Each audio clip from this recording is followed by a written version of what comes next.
The following presentation is brought to you by kmmedia.pro. Please visit kmmedia.pro for more information. Now stay right where you are as we present Welcome to Positive Talk Radio, evolving ideas one conversation at a time.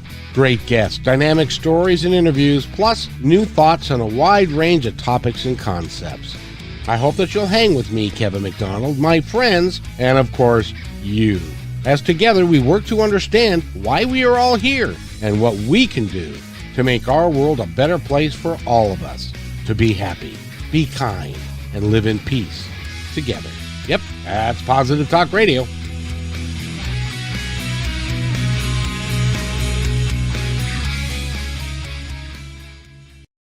To another episode of Positive Talk Radio. My name is Kevin McDonald. I get the rare thing of being your host today. Of course, I'm that every day, but that's beside the point.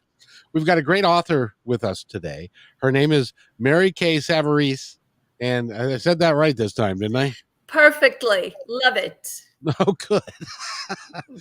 And as you know, I can be challenged in that respect, but you are an author of note, and the book about the toilet. No, I'm kidding. The first book that you have out has, and we were just talking before we began, is up for some awards. Talk about that a little bit, if you would. Yep. Well, Kevin, it is such a pleasure to be back with you again in your wonderful audience. And I am known as the author with her quirky titles. And you and I have discussed my first book, Tigers Love Bubble Baths and Obsession Perfume. Who knew? And I am thrilled with the second book. We've talked about it previously, and she was just getting underway. The Girl in the Twal Wallpaper. And Twal wallpaper is something that is part of our everyday lives. It is a very artistic wall covering or fabric. I'm just going to pop up with it. It tells a story, and it's usually very artistic, two-toned. And within this wall covering, I saw romance, and I saw adventure and fantasy. And so I wrote The Girl in the Twal Wallpaper. And it is the first of my Star Writers trilogy. Which is really cool. But I want to reference the first book before we go too far, because I love the story of how that book came to be, which was you actually saw a tiger in a bubble bath. Yes. Oh, incredible. So, Kevin, drinking cologne. Drink, exactly. You're going to make me crack up this whole interview. I love it. I visited the St. Augustine Wildlife Reserve in Florida. And this wildlife reserve is an old home for big cats. And I don't mean little kittens. I mean lions and tigers and panthers and jaguars. And they are brought to this reserve possibly from TV shows or movies, or at one point people had them as a pet and they gave up because they wanted to bite their heads off. And at the end of this tour, I come to this vat, 15 feet wide, 5 feet high, overflowing with bubbles. And I wonder, okay, who is this for?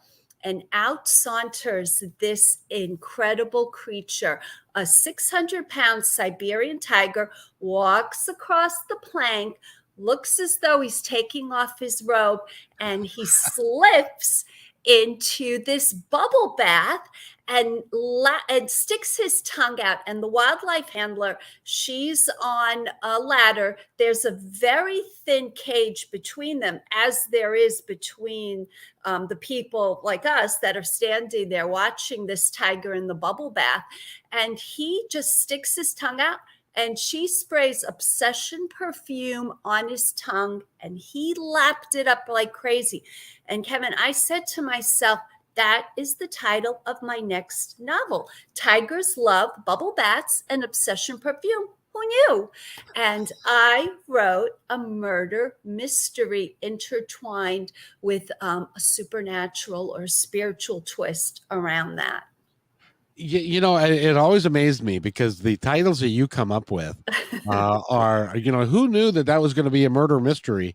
You would have thought it would have been like a children's book kind of thing, but you are a prolific writer in that way. And the second book that you've done is in line to win some rather prestigious awards, isn't it? Yes, and I am so thrilled, and as an author, humbled, so humbled, because there's so many authors that submit to these book awards, and they're very important because they are judged on a level not here, but here. So you are in such incredible company. And last week, I was so, as I said, thrilled and humbled to receive an email from my publisher, Indigner House, that the girl in the Twal Wallpaper, she is a finalist up for first place or the grand prize. And that is in fiction and in the young adult category. That's really, really special. And you're right, with the number of authors that are out there, the number of books, and you know better than I how many books are published on a daily basis. Yes. To be as many as podcasts are there. Exactly. We both have got the same challenges. Exactly. And you got to keep at it. And you got to keep working at it. But your skills as a writer and the fantasy and the fiction that you do is really incredible because it rose above the rest, and you're out there kind of all by yourself. Now, is there a red carpet involved here? If you win, do you get to go someplace cool? Well, do you know where this is? This is in your neck of the woods because it is the Chanticleer International Book Award out of Washington State. Oh, cool. So, yeah, they will notify me, and I'm going to actually see what I can do because at this point they are going live, but you never know in this day and age with the way things turn out. And everything opening, shutting, opening, shutting. I know. And right now it's not bad in Washington, but wait a hot minute and we'll find out what happens. Because it could change into any given moment. You know how that goes. Yes. Yeah. So where are you, by the way? I live in Florida. Oh. I am. I grew up in Brooklyn, New York. You sound like a New York. You can. I can never get rid of this Brooklyn accent. It is with me for the rest of my life. But I grew up in Brooklyn. Now I love Brooklyn. But I left at a time where it wasn't as chic as it is today to live in Brooklyn. And I lived in Massachusetts and then Connecticut for several decades. And now it's not that we're retired. My husband still works and I am so busy writing and marketing. But we've moved down. I think we've had it with that cold weather. And we moved down to Florida 6 years ago. I hate that term snowbird, but we did go back and forth and the kids left the roost. So we decided it's time for us. And we are in sunny Florida. Very nice. Now, you got to admit, though, that the culture differences between Brooklyn and Florida are rather profound. And as we all know, all these diversities are what make everything incredible. And it's so wonderful. As I said, when I left Brooklyn many years ago, it wasn't the place it is today. I mean, the millennials are just flocking there and younger. And it is the place to live. My daughter lives there, one of my children. I love to go back. But as you learn, things change in your life. And you need that change. And sometimes that swift movement is not what you need in your life, and you need maybe something a little bit slower. But I still love all the fat. I mean, I love the city. It truly is unbelievable. But it is a busy place, Oh my gosh. and everybody is really intent upon getting to where they need to go because they got too much stuff to do. You said it. Intense. They'll knock you over. No, I'm just kidding. No. No, I've heard stories. But yet you hear when New Yorkers need to step up, they always step up. So yeah, we have attitude, but Kevin, I lost that attitude decades ago. That cutting edge, that New York edge, I lost it many years ago.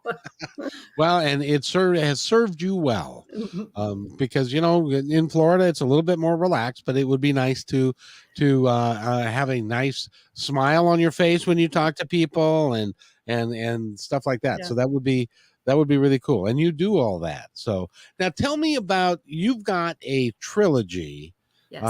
That you are working on, and you're working on the second. First of all, what decided you to make the first book a trilogy? Just the way the marketplace is today.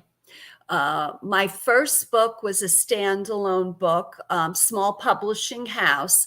Now I decided to write the second book, and what publishers wanted was a series. So I took the girl in the Twal wallpaper, and I said, "Oh yeah, I can add this. I could do the anthology. I can take a theme from the girl in the Twal wallpaper and develop that into the second book in the series." Crazy, because now I'm pulling my hair out with the editor. And then the third book in the trilogy will actually bring you back to the first. The third one will be called Return the Girl in the Twal wallpaper. So. See, you almost said it.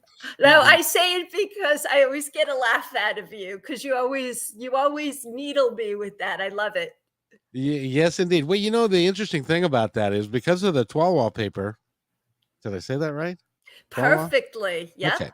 Because of that and the different images that are on it, it's almost like a what was it? Alice in Wonderland kind of thing. It is. And that's what the girl in the Twal wallpaper is, and the whole series. It is fantasy adventure. And I love to write in fantasy adventure because reality, as we know, is too real.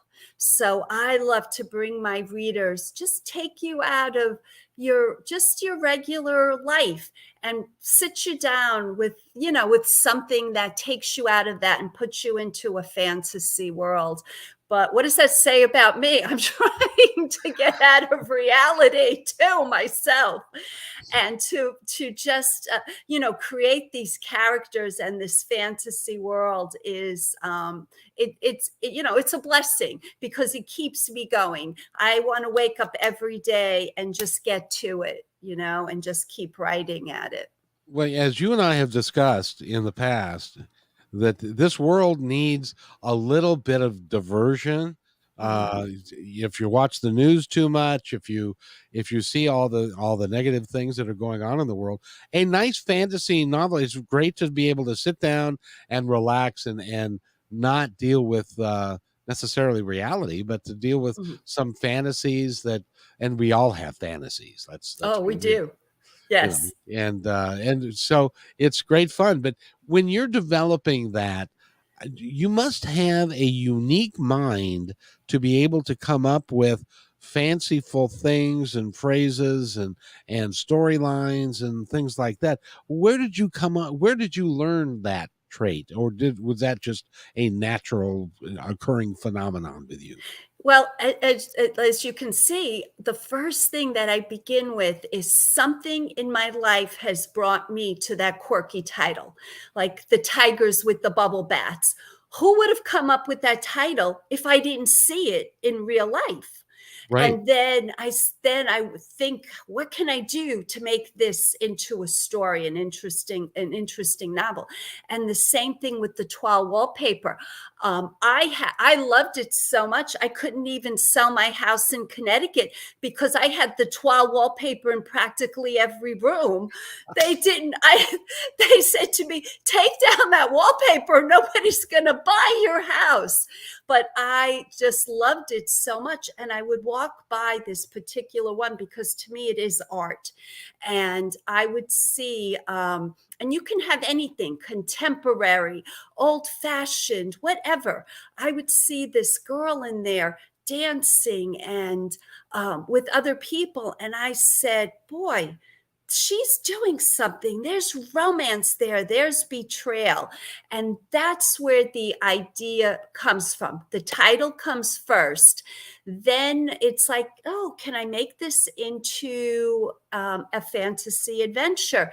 And the characters. Then the next most important thing to me is to develop the characters. And I go into becoming my characters in my head, you know.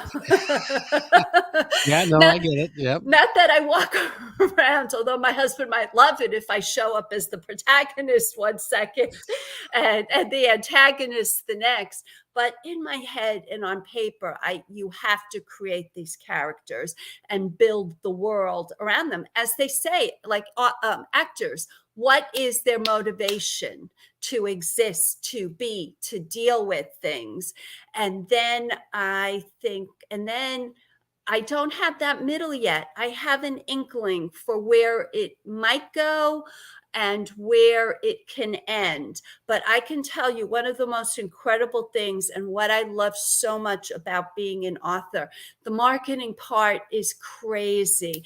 The editing part, you have to literally like become so humble and keep your mouth shut, as although there are things that I do fight for when I feel it's necessary, when the editor is tearing your whole book apart. Like most readers don't realize, by the time they have this incredible book in front of them, it is not what the manuscript initially was, and how many times it's been changed and edited, and you have to re-edit and re-edit. So that's why it takes a good year. And I am into the editing of the second book. We are into it for 4 months, going on 5 months. So that should be done by the end of the year. But I'll tell you what the interesting part is. The story kind of just takes a life on its own, and it leads me.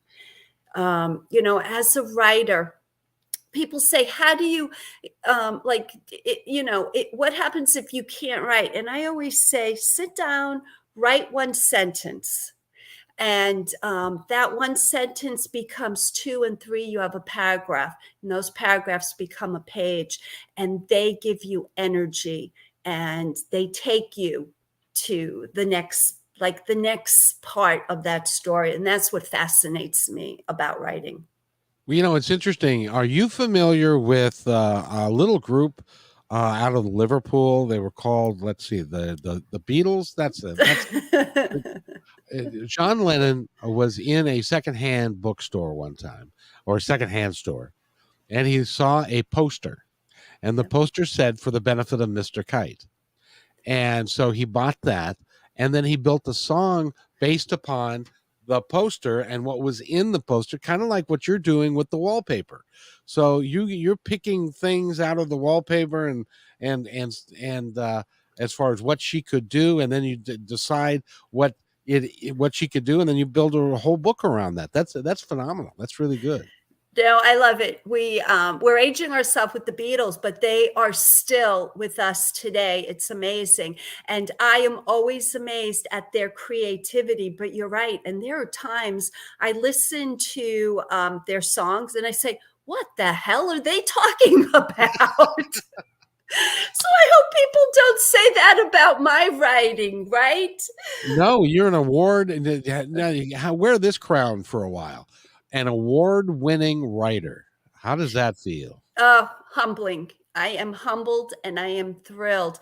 Tigers has won 8 awards.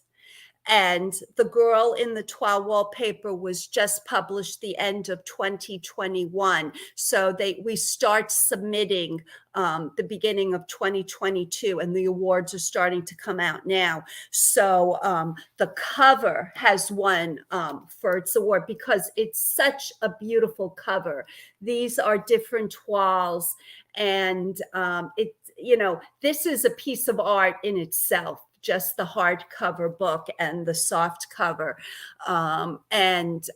It's humbling. And so now she is up, The Girl in the Twal Wallpaper, she is up as a finalist. So if she goes nowhere at this point, she's already won, being a finalist for first place or grand prize. So you have to just say thank you so much, and thank you for seeing me.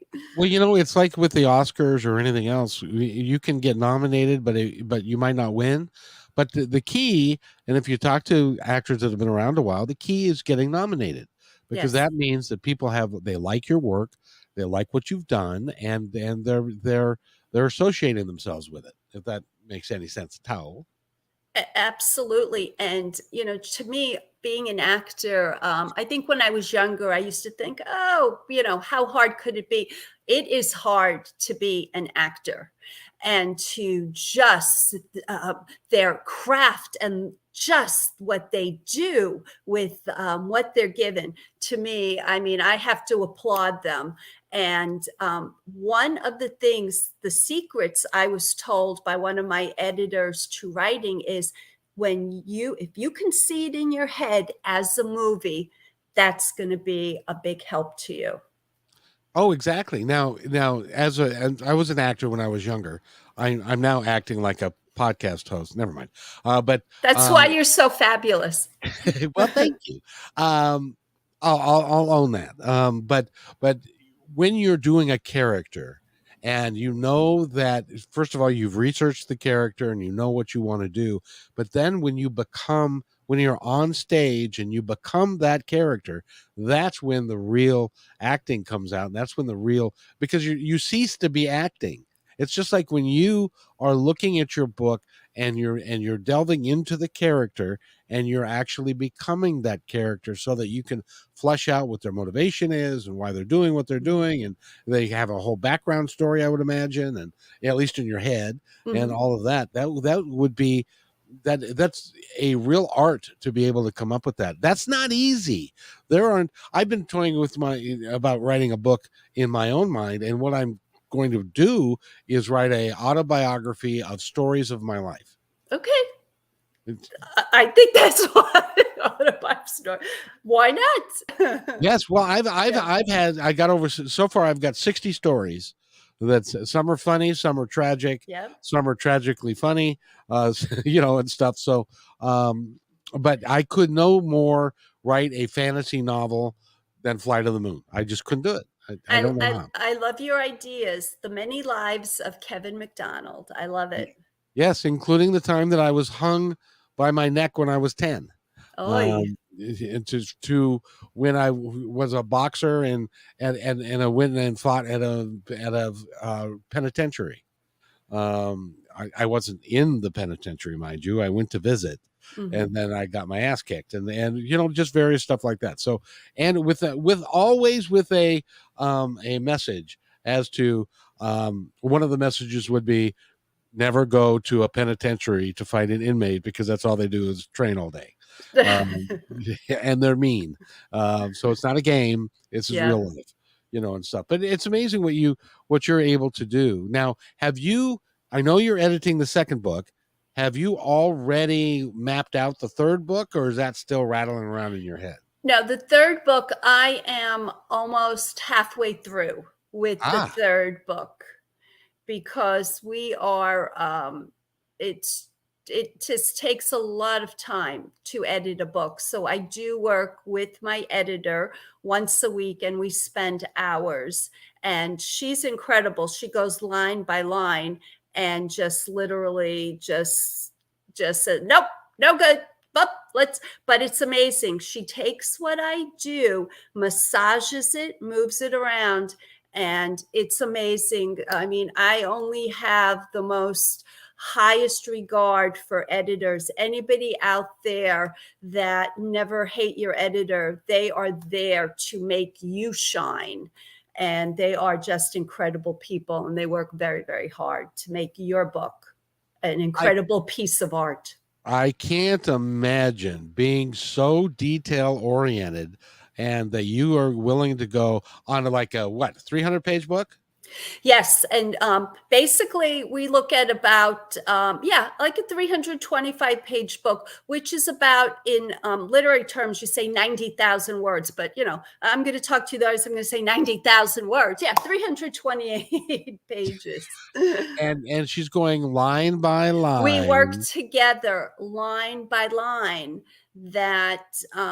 Because she's amazing. The editors work in different ways, and this is the way she edits. And it's because she doesn't know what's going to happen at the end. So she is taking it as a reader is reading it, massaging it, working with you, yelling at me, teaching me. The best mentor you could ever have. It's like, you've always said, who did you hate? You hated the teacher, but that teacher the teacher, it's really a love-hate relationship with your editor. That teacher that you absolutely hated.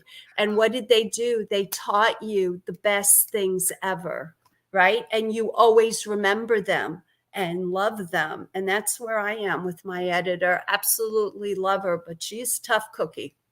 Well, my when I was growing up, I had a couple of coaches for various sports teams that I was on. And I had a coach look at me one time and he said, when I stop yelling at you, that means that you're in trouble, because then I don't care. So exactly. I'm going to yell at you to bring out the absolute best in you. But since you are the author, have you ever, since you know the entire book before she does, have you ever said, nope, that's got to stay in? And you thought about that too, I would imagine. You hit the nail right on the head, because I do know that whole story. So if she doesn't like my premise here, I know that if we pull that out, hey, it ties in to like page, 195 down the road, and we're pulling it out, and you could be changing the whole synopsis of your novel. So I do fight for characters. I do fight for themes. And sometimes if it's like something like it doesn't matter, change the color of their clothing, things like that don't matter. But it's a character. One time in my first novel, the publishing house, the publisher said to me, I fought for my title, because they don't always let you keep your title. So they said to me, okay, what's an alternative title? So I just went, because right now it's Tigers Love Bubble Baths and Obsession Perfume. Who knew? With an exclamation. I said, how about Tigers Love Bubble Baths and Obsession Perfume? Who knew? With a question mark. And he said to me, Mary, please tell me you have a tiger in a bubble bath. And I said, yes, it's my climax. It's a whole supernatural thing. The tiger's in there. So, but don't they like, in the marketing world, don't they like it to be short, concise, something that people can remember really easily? But then you're taking the alternative approach, which is a long title that people can't forget because it took them a while to read it and it's so unusual. Right. But I'll tell you, I'm seeing longer and longer titles on books now. Yeah, I agree. Movies, right? And that caught me the other day. I saw this movie title, and it was the girl next to the window, next to the door in the house, next to the basement. I mean, it went on and on. And I said, oh, look at that. I'm a trendsetter. Well, you certainly are. And that is really cool. So now you're in the middle of the third book. And that one's going to be, you're going to go into the editing process, and that's going to be out in like 24 next year. Yeah, no, because right now we are looking, you're right. We are looking at the end of 2022 for book number 2. in the trilogy. So then it'll be another year after that in editing. And so, yeah, it'll be the end of 2023. And then hopefully I will have done well enough where they're willing to, look at my other ideas down the road, because I do have so many ideas. Oh, do tell. What else Yeah. not rattling around in there? Oh my God, the quirkiest titles. One of my titles for my books, it's a manuscript. I mean, I've gone through so many rejections. You have to build that thick skin, but I do have a title: The Only Inheritance Facilitator. I'm here because of a quirky little bird, stupid. I mean, I have that long title. So I do. That's where I begin. It's that quirky title that I love. And, I have to tell you, Kevin, I've gotten such wonderful feedback on the titles. People, my readers will come back to me and they'll say, not only do I love your covers, but your title is wonderful. So. Now, do you have an illustrator, or did you do that yourself? No, because I am traditionally published both times with different publishing houses. They are small publishing houses. When I was just submitting, and I'm looking at, slightly over 10 years now, it was just one rejection after another. So as I always tell you, I'm an overnight success, a 10-year overnight success. And, back then, self-publishing was looked at as taboo. And my goal was to become traditionally published. So I put it aside. I'd write another manuscript and I'd resubmit again, and times have changed. But now self-publishing has come such a long way, but I am traditionally published. So your question is, before I lose my train of thought, no, they do everything. And that's the difference between self-publishing and traditionally publishing. Self-publishing, you're taking all those costs, you're illustrating, you're editing, or you have to hire people to do that. My publisher does everything. The cover, gives me the editor. They do some promoting, but because it's a small publishing house, I do a lot of my own marketing. And that is really a cool way to go. Now, the other thing that I'm struck by, and tell me if this is true or not, because you're in a traditional publisher who has got a lot of experience with a lot of aspects of, like the cover and the artwork and the editor and all of that. Do you think that the book, because it's published that way, is higher quality than if it were to be self-published? It depends where you are in your author life. I mean, you could self-publish and you could be an unbelievable artist. So, I mean, the world is our oyster nowadays. But I have help.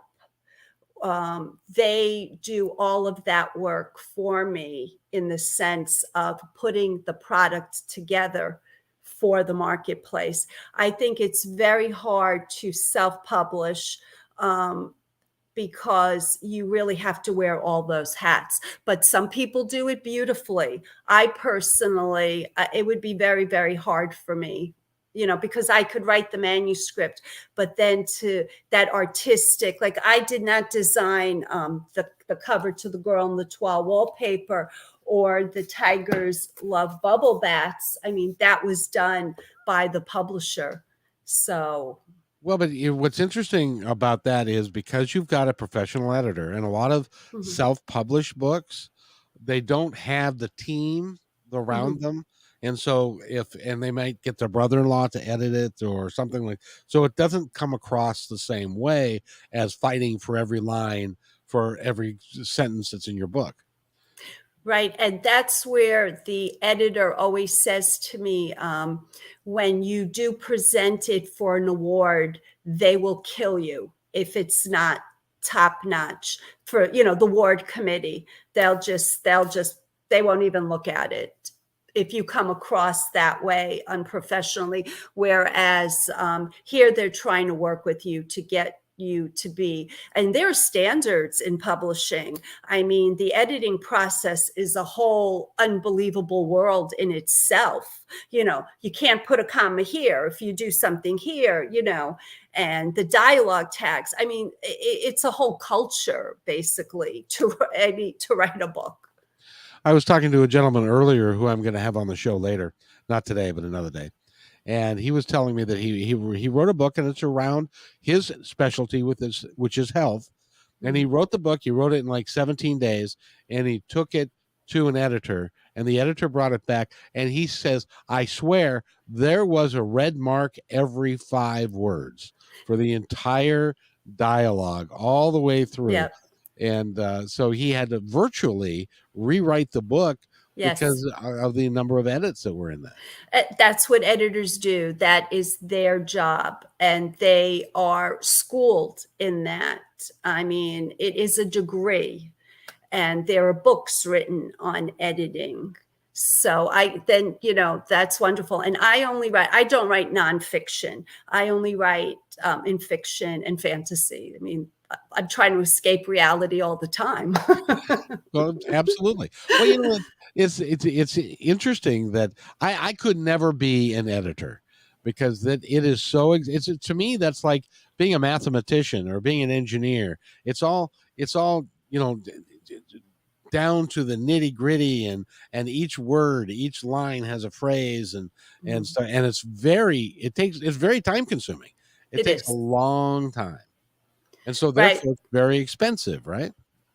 Sure. And they do recommend nowadays, before you do submit to a publishing house, is to hire somebody, an editor, to really take your manuscript and just polish it before you do send it out. And it makes it easier for a writer who wants to be traditionally published to send a polished piece of work.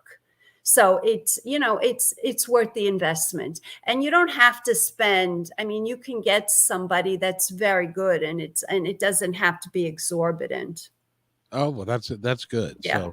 So you tell me about the manuscript that you have been submitting to a lot of people and getting that nasty letter that you get. Oh, from the beginning, when I started writing over 10 years ago, I was not in a good place. So I don't mind sharing this with your audience. I was becoming an empty nester, which should be a wonderful time in my life. They're out, they're going. But this was the last. I have 3 children. So this was my youngest. She was a senior in college. And for some reason, I've always dealt with anxiety, as we all do, but it became so debilitating to me. My limbs were becoming numb, and my writing actually saved me. I don't think I've ever discussed this with you, or we've had that opportunity, but it was a learning curve, and I did get help and everything, but my writing was there to help me. So back then, I would write a manuscript, and then you were dealing with snail mail over 10 years ago, but they would actually critique it, the publishing houses, and send you back something, but times changed. But it would be, look, you can write, but it's not what we're looking for. And as an author, if you are always chasing the latest thing, the latest trend, you'll never get there. Try to come up with your own idea, no matter what it is, what you know the best. So it was constant. It was rejection after rejection. But sometimes you get that little bit that said, if somebody said to me, Mary, you can write, but I went, oh my God, this is wonderful news, because it would spur me on. And my writing was like, it helped me at a time in my life when I needed it. Well, I'll tell you, being an empty nester is a cataclysmic change in somebody's life, because you're focused on the kids and school and the outings and the things they have to do, and you have a marriage and stuff, but it's yeah, and that all of that gets redefined when the kids move out. The marriage, in a lot of cases, marriages fall apart at that point because they've never had to. Second only to when people retire, because then your house was your house, and he just came to visit you every night from work, and then now he's there Right. all the time, and he wants to take your house and to make it his house, all that kind of stuff. So it's hard being an empty nester. Yeah, and as we learn, life is a journey, and there are reasons we go through this. And now I'm on that other side of the bridge, and I can look back and I can say, and I did have help, professional help, to get me through it. And but I can say, it was a blessing what I learned from it and what I took away from it. But you're right. And I always say to everybody, never give up on yourself. If you have a dream or a passion in your life, it doesn't have to be writing, anything, something that this was a hobby for me that became a career. Never give up on yourself. Everybody's out there to put you down. Just go like this, la, la, la, la, la, and just stick with what's in your heart and what you want to do, because it'll happen for you. I can promise you, it's not going to be overnight, but it'll happen for you. And I have a lot of patience too, but I also love that creative part. So, Well, I love the fact that you say that it took you 10 years to become an overnight success. yeah. I think that's really cool, because you're right, and it does take, regardless what what you want to do. If you are a carpenter and you just love to work with wood and stuff, it takes time to develop your skills and stuff. Same thing like what I'm doing, what you're doing, but you got to do something with your life to make your life meaningful. And I've discovered the two biggest questions that I run across in my life is this all there is to life? And why am I really here? Two big questions, It, right? yes. Well, and everybody runs into a point in their life when they're going, gosh, man, is this all there is? It's just work and coming home and Yeah. grocery shopping and doing the same. And then why am I really here? Am I just here to be a manager, or am I here to do something bigger or something better, something to help make humanity and stuff? And people are finding that to be really interesting. When did that happen for you in your life? And is that how come you started writing? Oh no, it's still happening in my life. Why am I here? Where am I going? I ask myself that every day. No, I truly believe we all have a purpose in life, and we are here for a reason. And hey, this is life, a roller coaster. If everything was perfect, it would be horrible, right? It's like the ups and the downs, and you appreciate, and the people really say, have that gratitude every day, and it gives you a positive outlook. Once that starts to evolve, that positivity, it surrounds you, and it brings you to a different place. And it begins with gratitude. Yeah, if right. you if Yep. you are grateful for, even when things aren't going so well, if you can be grateful about the lessons that you're being gifted with and the Exactly. experience that you can then take to help others or to internalize it yourself and to become better than you were, and those experiences will drive us all, I think. Yeah, you hit that nail right on the head. And now, what I'm doing with the Star Writers Trilogy is we started a new Website. website, the Star Writers www.starwriterstrilogy.com, and it's really for young adults, or even those because what I want to do is they can be so down on themselves, and what we want to do is offer something very positive to them, and it's all clean on the website. Introduce them into the Star Writers Trilogy, and I do write for the Christian marketplace and beyond. But I truly feel that this website, the Star Writers Trilogy, is a wonderful place for young adults to tap into. I agree. I agree with you because especially young adults, well, all of us, but I cannot imagine growing up with social media the way it is today. No. It's hard, and everybody is out to knock you down. It seems like nobody's there to lift you up, and it's really hard for young people, especially teenagers that are going through puberty and all the hormones and all the you're fat or you're not fat, Mhm. you're ugly, all that stuff. It's hard to be a kid, so I'm glad you're doing that. That's really cool. Yeah, every generation it becomes harder and harder, as you said. Sure They're seems like faced it, doesn't it? right because it's the technology, the marvels of technology. I mean, it's got its good and its bad, right? So Yeah, and who knew when I was did you ever watch Star Trek when you were a kid? The original series? I would go back to it. Yes, yeah. And they were talking about, like these things and stuff that a computer that they had you could hold in your hand or a communicator Right. or whatever. And I thought that'll never happen. Goodness No, gracious. I truly don't believe in our lifetimes we'll be beamed up anywhere, so I'm not going to worry about that. Well, you don't need to be. You need to stay right here in Florida with the snakes and the alligators. You Yeah, can stay there. Do you have any good alligator stories from down there? Oh gosh, these alligators, they're very frisky this time of year. Oh, And my good. Remind me not to go in the springtime. my husband will go out fishing and oh gosh, they follow him from one end because where we live, we have the lakes and they're in there. Yeah, but that's what people say. They are coming out and they're just looking to mate at this time of the season. So But they need a little bit of energy, so they're going to eat you, then they're going to go mate.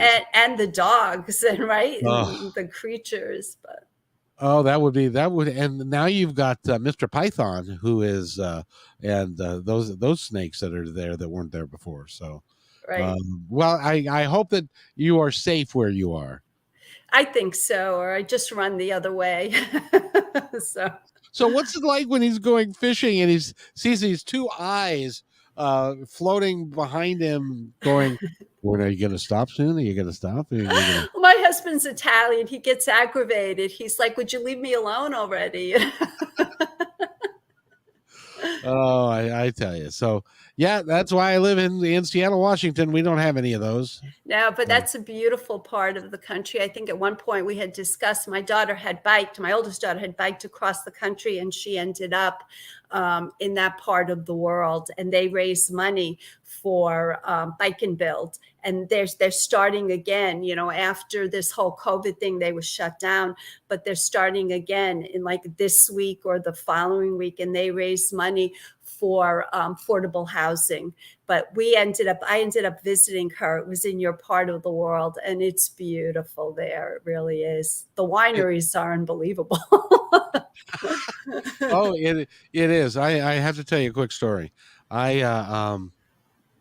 Oh, now I've got another story to write.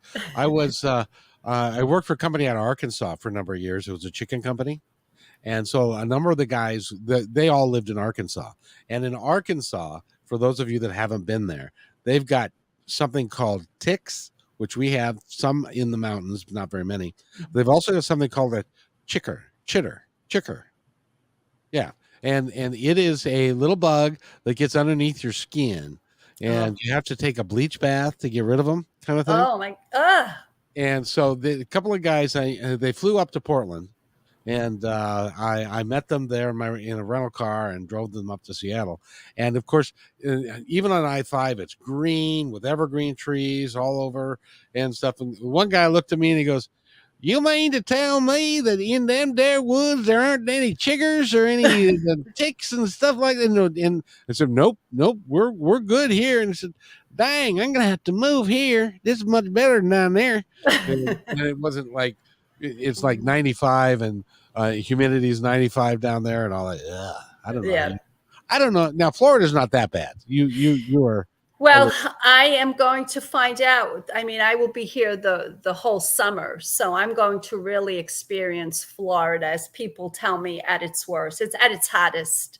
I don't want to say at its worst, but truly at its hottest. But that's why we have air conditioning. So I was going to mention that. See, nobody has air conditioning up here. I know you don't need it there, right? Except for like 9 or 10 days out of the year, and then everybody melts and all that kind of stuff. But in any event, we've been talking with Mary Kay Savarese. She is a wonderful writer. She's got the Tiger in the Bubble Bath Drinking Cologne book out. The name of that book, the proper name, please. Oh, yes. Tigers love bubble baths and obsession perfume. Who knew? I am on Amazon, Barnes & Noble, any independent bookstore, and my author website, www.maryksavarese. Please visit me. I love to connect with my readers, and I give away prizes and things. So do visit my website. And it's, I was, again, very humbled with the reviews I received for The Girl in the Twal Wallpaper, because they said young adult, high school age, or older, and they compared it to A Wrinkle in Time and Doctor Who. So those were wonderful, wonderful reviews. Oh my goodness gracious, Doctor Who! Oh my, that's really good. That's so, Mary Kay. It's been a pleasure having you here. We got to wrap this up, but I wanted to give you a moment. There's a young budding writer out there that I'd like you to just take a moment and give somebody that would like to write, that has never done it, just a little bit of advice. As I said, never give up on yourself, and don't let anybody tell you you can't do it. If you have a passion in your heart and that's what you want to do, is to write, hone your craft, stick with it, and I can guarantee you it'll happen for you. Maybe not overnight, but when somebody says, oh, you're not good enough, you go, la, la, la, la, la, and you stick with your passion, because you are worth it and you can do it. Never, ever give up on yourself. That is very well said. And Mary Kay Savarese, 10 years to become an overnight success. That's pretty cool. That's pretty cool. Thank you for being on the show. And we're going to have you back, because I really love the positive attitude that you bring and everything that you do with the writing. And you passed it on to the next generation, because your daughter's working to raise money for causes and doing some really cool stuff. You should be very proud. I am very proud of them, and gutsy to bike across the whole United States. Yes, when I was younger, I could have never done it. But to me, that takes a lot of guts. And it does. And also a bottom of iron, because you'll get really tired from riding a bike. Yeah. I can tell you that. And if you're driving and you see this, whatever they call them, pods of bikers, just be careful. Give them lots and lots of room. Give lots of room. And I'll tell you that one of the things that I love to hear from my daughter is how amazing the whole United States is. They go from state to state, and they are welcomed with open arms in communities that let them sleep in their, like it could be churches or just, the schools, and they feed them, and people are just amazing. So there's so much positive stuff out there. As we said, we deal with reality, but this is an absolutely wonderful place that we do live in. It is indeed. So everybody get out and enjoy it. And and by the way, be kind to each other. That would be nice if we could do that. So Mary Kay Savarese has been our guest, and I want to thank you so much. You wait right there, and I'll be right back. Thanks for enjoying this episode all the way to the end. Please give us a like and subscribe to this channel. This has been a production of kmmedia.pro. Please visit our website, oddly enough, named kmmedia.pro, for more details about us and our mission, which is to provide great positive programming designed to inspire us all. I'm Kevin McDonald, and I'm proud of these shows, and I truly hope that you'll like them and share them with friends and family. So on behalf of our entire team, remember, be kind to